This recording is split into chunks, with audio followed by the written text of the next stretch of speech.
it's now time to introduce Ian Roberts. Now, I know Ian very, very well. In fact, I've known him my whole life because if you hadn't guessed, he is in fact my brother.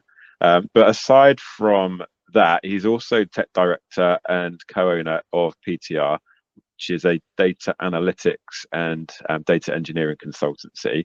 And I know they really know their stuff because if ever I've got a question, I just drop in a message on WhatsApp and see what I should do about that. So I really can't wait to see what Ian's going to show us in his talk today, which is on using data-driven decision making to help you scale smarter. So Ian, welcome to the session. I'll hand over to you, and looking forward to it. Over to you. Thank you, Graham. Let me just get the screen check. Can you hear me, by the way? Am I unmuted all right? Yeah. All right, let's see if I can get screen up. Hold on a second. I think you're still muted. Oh. Some people seem to be able to hear me, but you can't. Hold on a second. It sounds like everyone else can hear you, just not me. Well, that's an interesting combination, but as long as everyone else can hear me, you've probably heard it all before, Graham. So can people also see my screen now? Is that up okay? Great stuff. Right. Well, Graham apparently can't hear me, but I'll thank him for having me along anyway. It's nice to get invited along to one of these sessions. As he's mentioned, we're going to be talking about using data-driven decision-making to help you sort of scale a business smarter instead of using sort of evidence-led decision-making. A bit like some of the things Graham's mentioned previously, I'm trying to keep this non-technical. So I'm using quite sort of generic terminology and trying to sort of frame some of the sort of decisions you might be making around how they fit along the kind of business intelligence process. So very kind of light structured agenda that I'm going to sort of go through here to look at some examples really. So focusing on revenue growth, first of all, it's one of the kind of foundational elements that we need to take a look at. And it's where we can start really sort of managing the building blocks of our BI process to help us make better decisions. Okay, so again, I try to keep things really, really simple at this point. Brian talked about some interesting stuff like the cancer research funding and getting into things like predictive analytics, but we really need to kind of start with the foundations of looking backwards well and understanding our real data in the first instance. Revenue security is more about how we look to kind of grow on that and scale the business with confidence. Okay, so being able to actually look forward with confidence of what revenue we're going to be bringing in and how reliable that's going to be. Okay, so that's where we get a little bit more into kind of the modeling and forecasting side of things and looking forwards with our data. And then a couple of more sort of slightly more specific elements and talk about profitability. This is really about sort of getting a better understanding of how effectively we are sort of selling and delivering our products. Not necessarily just looking at GP and how we define that, but our overall profitability and how we can scale more efficiently. And that sort of leads into that final step, talking about the operational side of the business. Again, some of that may be to do with costs, but it's also about actually delivering our products better and more effectively. So we'll try and look at a few examples as we go along with these kinds of things. Okay, let me begin with number one though. So we'll talk about revenue growth, actionable insight. It's that sort of lead domino in all of our other kind of metrics that we're going to look at, really, the actual income that we're bringing into the business. And the actionable insight, well, the actions are obviously that we want to increase that revenue. What are the sort of targeted activities that we can do to improve that? Maybe a little bit difficult to make out the sort of scale and axes on the charts here, but they're just sort of used as a little highlighting point. That the top chart up here is really just showing a revenue trend for an organization, which on its own is a sort of clear picture of what's happened, but doesn't tell us very much about why things have happened. And that's really what we're trying to change here. The other little visuals beneath that, I'm looking at this same metric, but looking at it by territory or looking at it by market, so I can see what are the things that are actually influencing those figures. Yeah, so geographically, not much is changing, but when I look at the actual individual verticals in there, I can see that my toy sector has decreased massively this year on last year. So what's happening in that particular sector? And it's just a sort of quick instance of what we really want to use business intelligence for. Essentially, it's a torch to shine a light on the sort of dark corners of our data and help us draw attention to the things that we should be looking at more closely and acting upon. Okay, and understanding what are the controllables that we can influence and what are the uncontrollables that we need to mitigate against. Okay, so where we want to begin is very, very simply by defining our terms, and revenue is a good sort of base metric to start around that, because it's a really good way of starting to think about the way that you describe your business and the processes around that. Okay, so I've got a very sort of simple data model up here. Okay, looking at my sales figures, that's my metric in the middle. In BI terms, we'll call that our fact table, if anyone's under their kind of dimensional modeling theory. And then around the outside of that, my dimensions, my sort of subjects of interest, really. And very, very simply, we're talking about the who, what, where, when, why. Who is buying what products, where are they, when is that happening, and why are they buying from us, or why are they not buying from us? Okay. Again, looking at some of the things that sort of Graham mentioned about with that sort of cancer research article that he posted before, that's talking about predictive analytics, looking forward at who, where those kind of most likely opportunities or highest risks are likely to be. But that is built on having a solid understanding of what has already happened. Okay, so we can kind of go through these things in an iterative process. And I think one of the risks that people have with their business intelligence as a sort of function is a bit of kind of ambition overload almost. You start with an appetite to do too much straight away, when really you've got some really sort of simple, quick wins that you can get started with that will help you drive those things forward in the future. Okay, so even if we just sort of pick the one at the top there, the who, let's start building up a better picture of our customers. Okay, so we already know who we're selling to, but what can we expand about what we know about those people? We can look at the sector that they operate in. Then what can we find out about that sector and what other people might be in there, and what other trends in there, what the size of that market might be, understanding more about what the buying behaviors of those organizations are, the decision-making processes.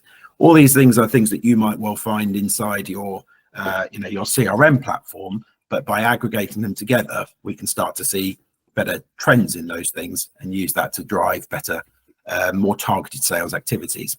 Okay. Once we sort of, start to kind of flesh out some of these individual items, it's also then about trying to sort of build correlations between them as well.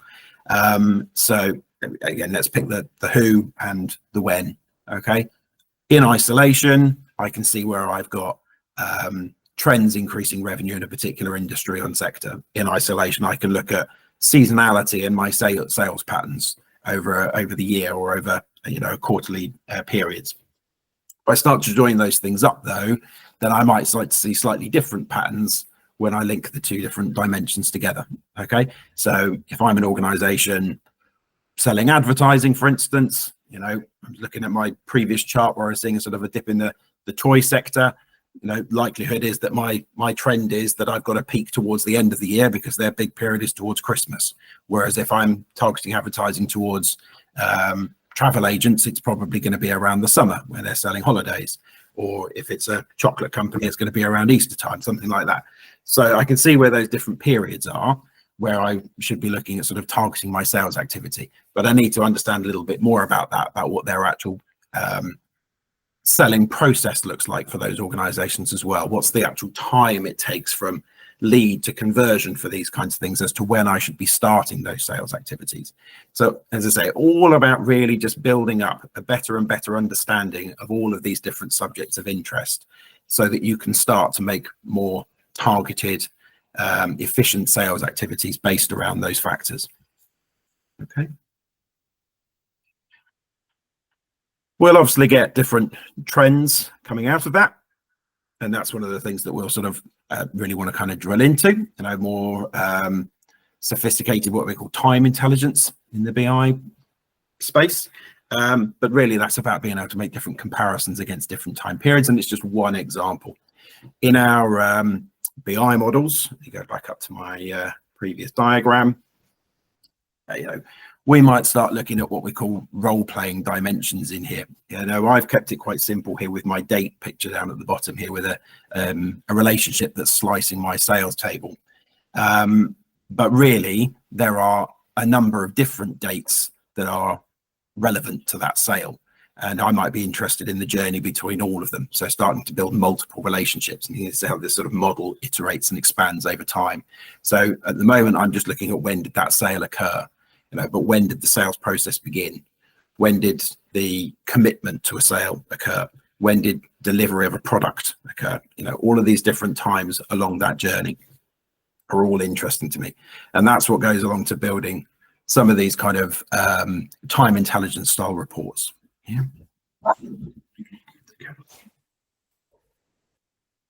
The other important thing that we want to start building out on here is some context.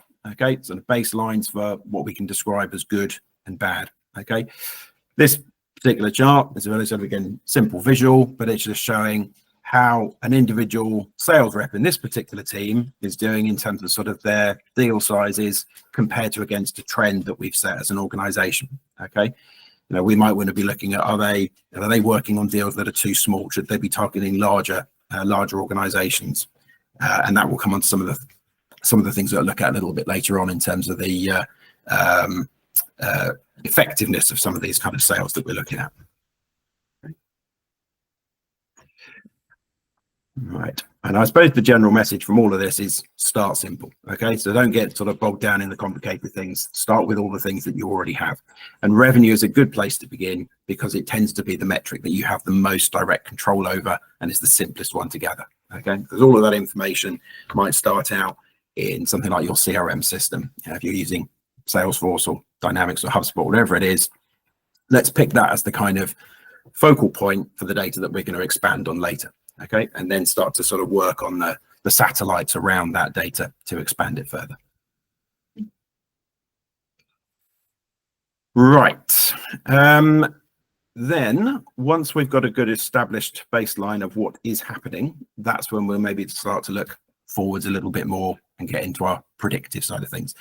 So I've labeled this as revenue security. And sort of I don't know the right word to put it, but essentially, if we're talking about growing a business forward, and that might be because we're looking at upscaling manufacturing capacity or hiring new staff, increasing our sales team, or chasing investment, from outside investors, we need to have confidence in what we're doing to be able to scale forward effectively. Okay, and there's a couple, again, different aspects that we might look at in there. So the first thing I've touched on here is about predictability.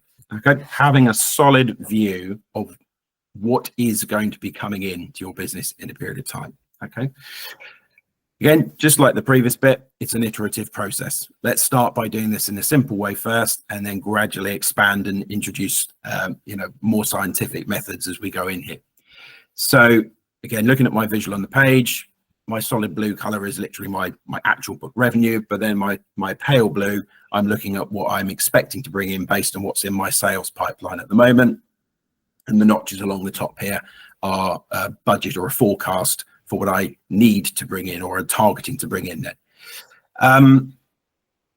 These kind of views of your data are something that's going to evolve over time. So the simplest way to start bringing in that kind of pipeline data would be to simply say, right, what leads or opportunities do we have? So look at our sales system, look at the leads that we've generated and attaching a value to those.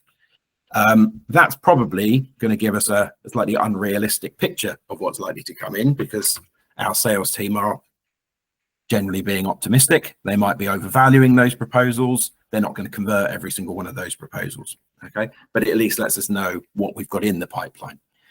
Taking that a little bit further, then we can then maybe start to use things like confidence scoring in there.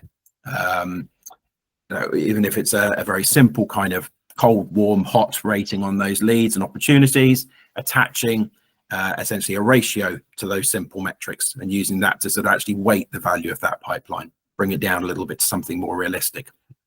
We go forward again. and say, well, let's stop relying on our sales team to do that for us. Okay, human data entry is still a bit of an educated guess. It's a finger in the air. We look back over a period of time, last 12 months, last 24 months, how well did we actually convert our opportunities? We've got a win ratio of 35%, for instance. So even though this sales rep is, routinely putting that they're 70% confident of converting every opportunity, they generally only convert half of that. So history tells us that that's what they're most likely to bring in the future. Okay, so again, just gradually adding layers of informed estimation into that model to get a more and more accurate picture of what we can forecast going forwards. We can also apply that to the actual time scale in there as well. Okay, so not just relying on an expected close date that's been put on a proposal, but actually looking typically how long do we take to convert these opportunities. This person has put an expected close date at the end of the month, but generally they take 6 months to convert any of these opportunities. What are the factors that influence that? Okay, and then it just goes back to the work that we did in the first instance by understanding our customers, understanding our time frame, understanding our products. People in this sector typically take 6 months to convert. This one takes 3 months to convert. So let's use that information to project this pipeline forward over time and not just rely on, again, a finger in the air from a salesperson that's guessed that it's going to be in about 2 months' time. Okay. All of that sort of iterative predictive model comes from doing that retrospective view of the data better and better. Yeah. So we need to keep that focus on those building blocks. And the higher the quality of that is, the more reliable these will be. Okay. We can keep snapshotting these views over time, right? This is what we predicted it would look like a year ago. This is what it did look like a year ago. And we can sort of test how effective our model was. Okay. And again, keep improving that. Essentially, when you start looking at some of the more exciting stuff like AI and machine learning models, that sort of iterative process is really what they're doing. It's kind of trial and error at a very large scale, very, very quickly. So generating all these sort of different models, trying out all those different parameters, influencing change in those parameters to see what the different pictures will look like, and measuring that against real data to see which one was the most accurate prediction of the future at the time. Okay, use that to carry ourselves forward. So we certainly might move towards that as an objective, but there's a lot of things that are much more fundamental than that you can do straight away to get a pretty good picture of what things should look like going forwards. Okay, so this is kind of step two, really just sort of getting better at predicting the future. Another aspect of this sort of revenue security bit, aside from the predictability of what we are doing, is reliability of that data. There's a slightly different kind of perspective on it. And this really, I suppose, comes down a little bit more to storytelling to a certain degree, but it is also about being able to kind of manage that sort of growth planning in there. Okay, so reliability, I'm sort of really looking at the nature of where my revenue growth is coming from, whether in breaking it down into different customer types, whether it's new business, lost business, or repeat business. My existing customers selling more with me or continuing to spend with me, and the rate at which I'm onboarding new customers, obviously want to increase that, and I want to decrease the rate that I'm losing customers. Now, in certain depending on what your business looks like and what you actually sell, who you sell it to, and how you sell it, that can actually be quite difficult to represent. Okay, so how do you actually represent the notion of lost business when it's quite a transactional business? If I sell a pair of shoes to somebody, they've bought that pair of shoes now, they're not going to buy another pair of shoes off me for a while. How do I describe that as lost business? It's just a customer that hasn't got something else to buy at the moment, but they may come back and buy something from me in 18 months time or something like that. So it's not necessarily a term that sort of easily fits into your own business model, but trying to get a picture of what your sort of customer buying patterns look like and where your growth is coming from is an important one. I've put the example of the kind of SaaS revenue model, this sort of recurring revenue model, because it's quite a sort of popular one for modern startups to try and emulate, even if they don't really fit that model. Yeah. subscription model where we're onboarding new customers and maintaining them on a subscription basis. Okay, and then if they relinquish that subscription or cancel with us, we've got a clearly identifiable way of describing churn in there. Yeah, so there's sort of very easy ways of sort of describing those sort of phases of customer business in there: that user acquisition, retention, and churn. Okay, but we might be able to represent that or model it within our own business. I use the example of advertising earlier on.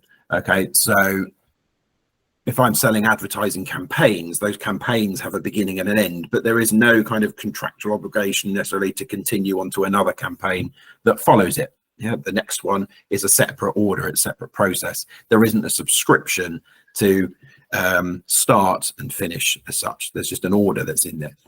But what I might do is say, okay, well, customers who regularly repeat order with me every 3 months, I will consider as recurring revenue. Okay, whereas if it's every 12 or 18 months, I'll consider that as repeatable revenue.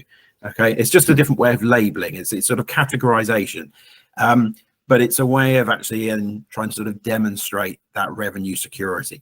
Particularly if you are trying to attract investment, for example, it's an easy way to describe what your revenue growth looks like to an investor. We have a good rate of new customer acquisition, we don't lose customers, and we grow revenue from our existing customers.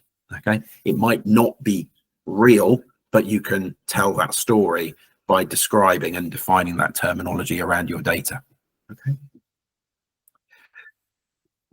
there's a sort of visualization. Again, appreciate some of the scale may be a little bit small on the screen via here, but these buckets are really just trying to describe and picture that. Okay, year on year, this is our revenue growth. The green buckets are our new customers or our existing customers and that growth and spend. The red bucket is our churn, the customers that we've lost. Okay, this is for a business that doesn't actually have a subscription model, but we've modeled it to make it look like one. Okay, so churn in this case is described as customers who haven't spent any money with us in the previous 18 months. Okay, that's when we consider to have lost those customers, and we're just looking at the sort of year-on-year comparison in there. Whereas that expansion bucket is any customers from which we've previously who've bought from us previously and are now increasing or decreasing their spend but have stuck with us, and then that new customer is our onboarding of new customers. Okay, really how we want to represent this and how we think about those terms is that it's a bit of storytelling and who we're trying to tell that story to. Are we trying to attract investment from outside, but we might also be trying to provoke action internally as well. So seeing here that the biggest bucket year on year tends to be that net expansion, that expansion of revenue from existing customers, tells us how important upselling to our existing customers is versus attracting new customers and lead generation. Right, that means we might actually sort of change some of our internal behaviors and say, right, well, let's target account management and invest heavily in that to make sure that we build good relationships with customers and increase spend there, maybe more so than on lead generation and expanding the sales team. Yeah, so there's a sort of direct behavioral change that might come out from just simply sort of framing the way that you look at your revenue.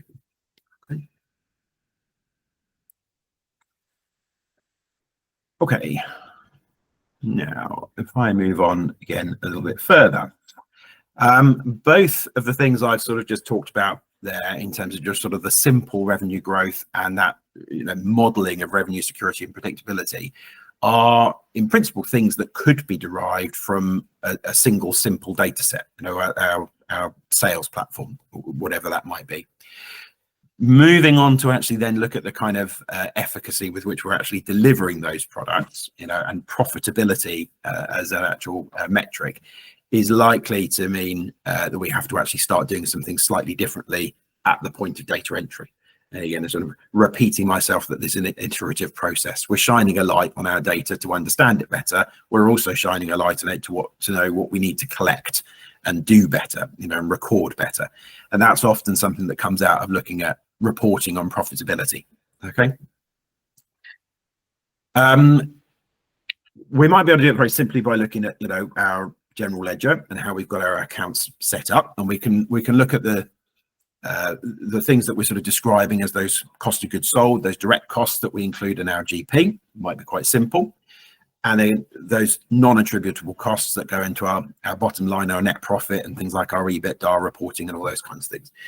Now, just those sort of basic kind of reporting things, that might be a fairly sort of simple distinction. But again, what we're trying to do by visualizing and presenting this data is affect change, okay, and do things better. And it might be that there are some bits that sort of slip into the middle here that we want to effectively kind of report on as if they're part of our gross profit, even though we don't necessarily include them on our P&L at the end of the day, because some of this might be about accountability. And if we're going to improve cost efficiency, we need to make sure that we give somebody ownership of that. Who owns those costs, who's going to be responsible for making sure that they are reduced and that the overall profitability of the company is better.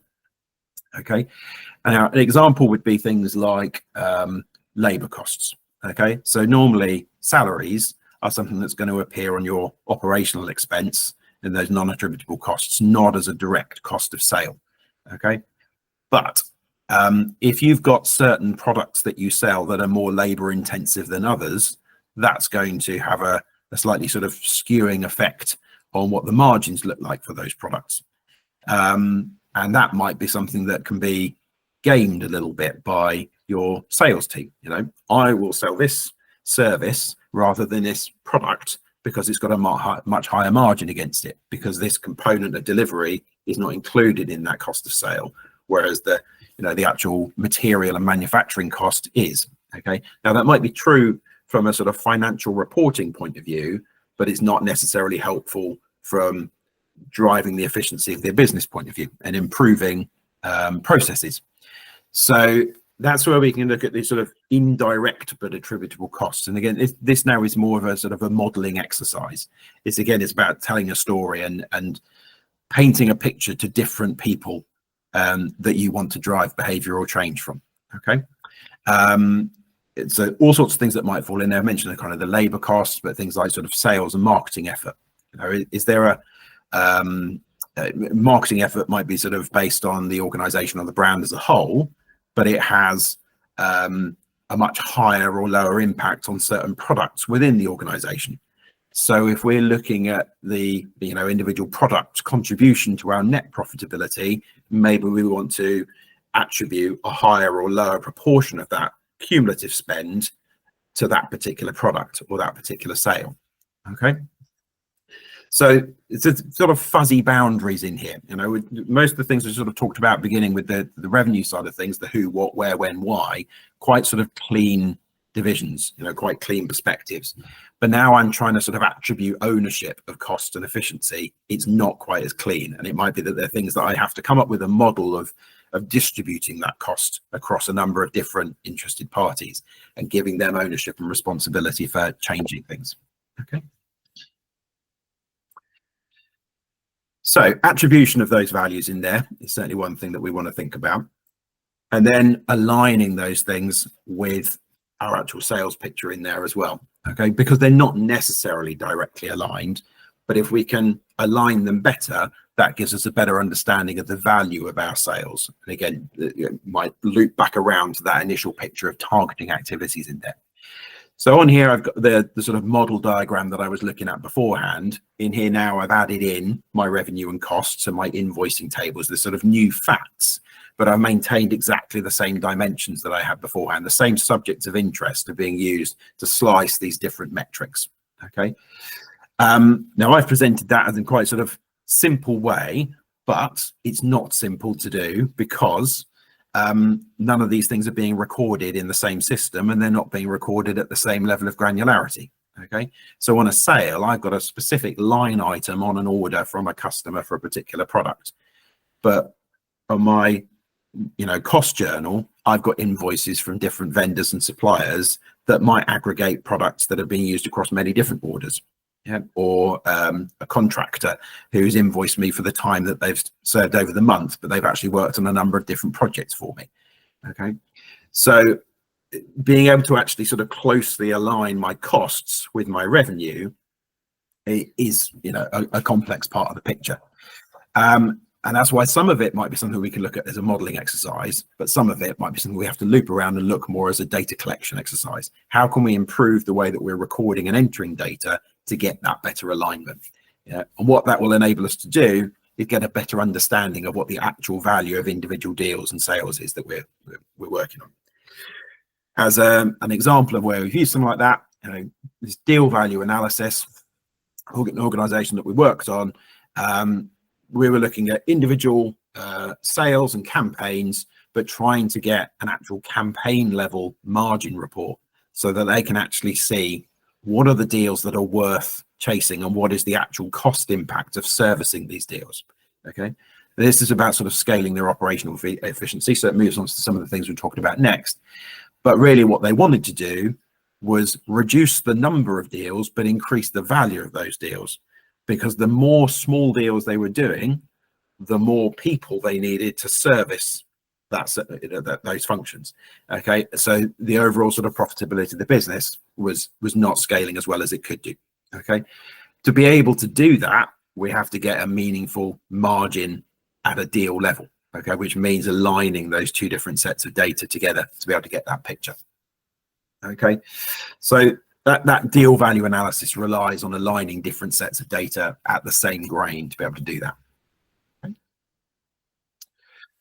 Right, my final bit is a much more kind of broad subject than we sort of really can fit into the last couple of minutes in here, but really sort of scalability of the business at large, the sort of operational efficiency.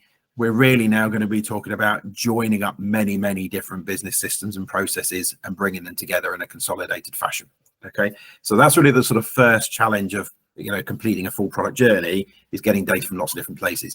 We've got loads of different systems that we need to get that data from and bring it together, so it's more of a technical challenge. Okay, and we might have data from outside the organization that we need to link it up with as well. Okay, ultimately what we're trying to do is build a sort of complete process journey in there so that we can report across the whole thing.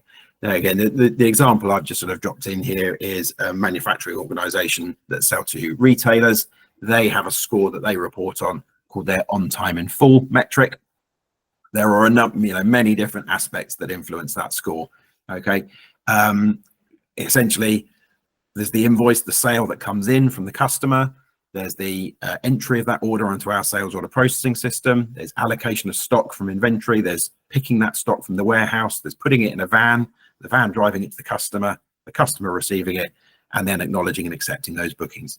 Okay, all of those things are areas where we can decrease our score. We might not have enough items in stock. We might not pick everything that was allocated. Something might get damaged in transit. Okay. And all of the actual metrics associated with those processes are recorded in different systems or potentially by different people, our courier, our customer, and ourselves. So that sort of different ownership pattern, bringing all those different pieces of data together, but being able to join it up to get a single simple metric that describes how well we're doing something, is a really important part of actually then scaling the operational efficiency of the business. Okay. Now, I've rattled on quite a bit, and I think I've probably pushed my time limit faster than where I should have gone to. So I'll wrap it up there. Hopefully some of that was useful. Let's see if there's any questions in there. All right.